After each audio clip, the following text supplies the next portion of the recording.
The Great Gatsby is a novella written by American writer Francis Scott Key Fitzgerald, set in New York City and Long Island in the 1920s. It was published in 1925. The novel mainly describes the story of how a young man from the bottom of society named Gatsby struggled for life in an era of material abundance and spiritual turmoil during the Jazz Age in the United States. From Gatsby's perspective, it shows the situation in the United States at that time: spiritual, cultural, and economic and social development. The story unfolds from Nick's first-person perspective, interspersed with the protagonist's memories and confessions. The most involving reader is the love story of Gatsby and Daisy.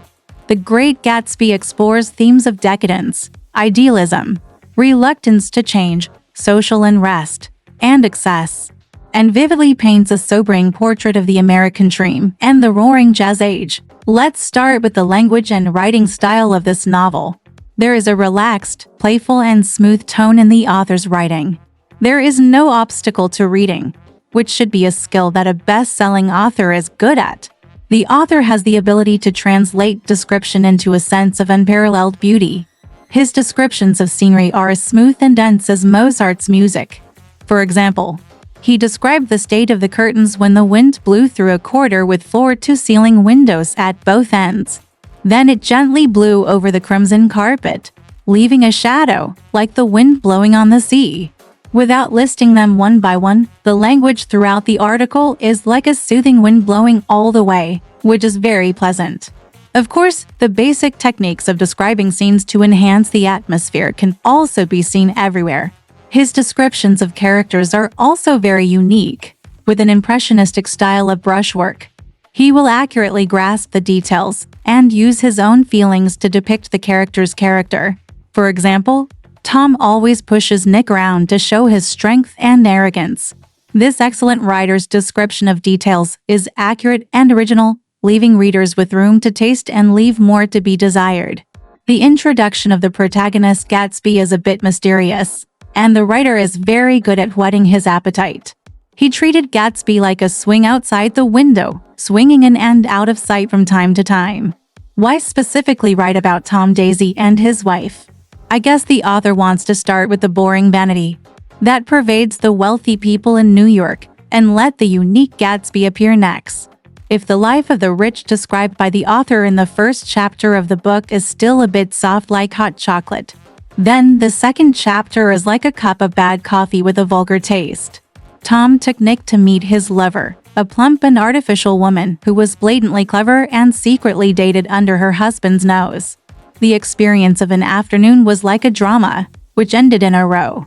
It is not difficult to understand that Tom himself is actually just a rugby player with no inner peace. He became successful in his early years, arrogant, and made no secret of the fact that he was his lover. What kind of mistress do you expect him to find? You can't even use the word lover. If some people think that this kind of harsh evaluation is mean-spirited, I beg to differ. I have always been disgusted by whitewashing. What's more, the author's words are no more merciful than mine. The author's description in Chapter 2, especially the section about the optical store poster, feels like using the push-pull-pan movement of the camera in a movie, with a strong sense of artistic presence. Chapter 3. At that cheerful but empty banquet, Gatsby and Nick unexpectedly met by chance. The author has laid out so many foreshadowings that Gatsby, a wealthy man with millions of dollars in property and a big banquet, was actually a handsome young man in his 30s who had served in the military. Gatsby stayed quietly outside the noisy crowd and did not drink, like an outsider who was willing to get close to everyone. Everyone carouses at his house every weekend, but not many people know about him, but they're full of legends about him. As the fourth chapter unfolded, I realized that the narrative in the first chapter was really killing two birds with one stone. It turned out that Gatsby was Daisy's lover before marriage. The youth of 18 years old is dreamy and full, and the lingering love weaves is always unforgettable. When reviewing the works, I thought of the author. Through Fitzgerald's description of the banquet coupled with his inherent critical eye as a writer, I became interested in the psychology behind the author's real life. He himself was a man who lived a life of wealth, divorced his wife several times, and died of a sudden illness in his 40s while squandering money. People are always pursuing a dream when they are young. In Chapter 5, Gatsby finally meets his dreamy old love Daisy at Nick's house.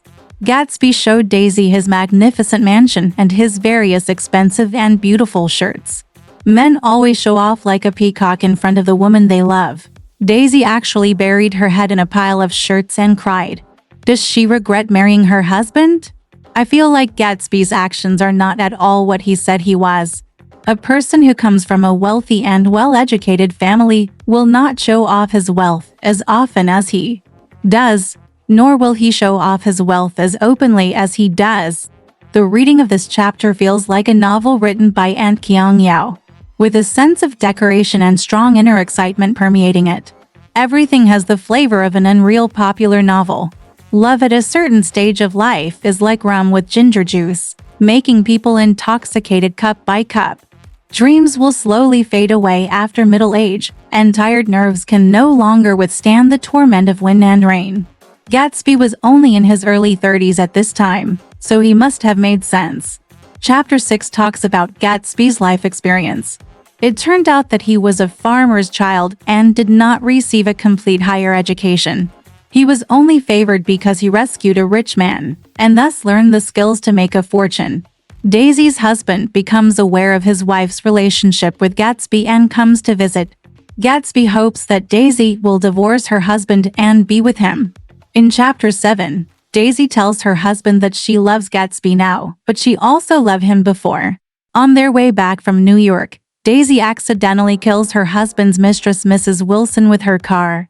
Gatsby is worried about Daisy and wants to take the blame for her. Only when I read this did I realize why the book is called The Great Gatsby, which can also be said to be the love story of Gatsby. He only had Daisy in his eyes, and besides caring about Daisy, he seemed to have forgotten himself. I have now finished reading chapters 8 and 9 of this book.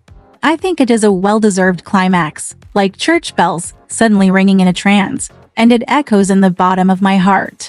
Daisy's husband told Wilson that Gatsby ran over and killed his wife, and then Wilson shot Gatsby.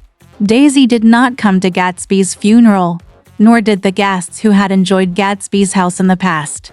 From Gatsby's father, we learned that Gatsby had been a person who had dreams and worked hard since he was a child. It is not difficult to see that Gatsby is a smart, diligent, and courageous man, and he has always stood by the love in his heart.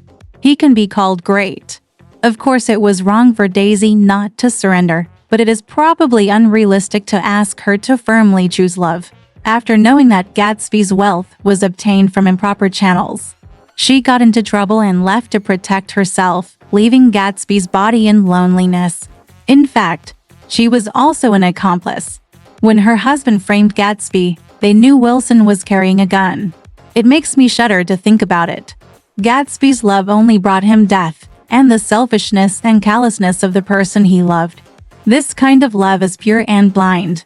Love, a theme of life that humans cannot escape. What does Gatsby want to tell us? Gatsby's purity and infatuation can be described as great.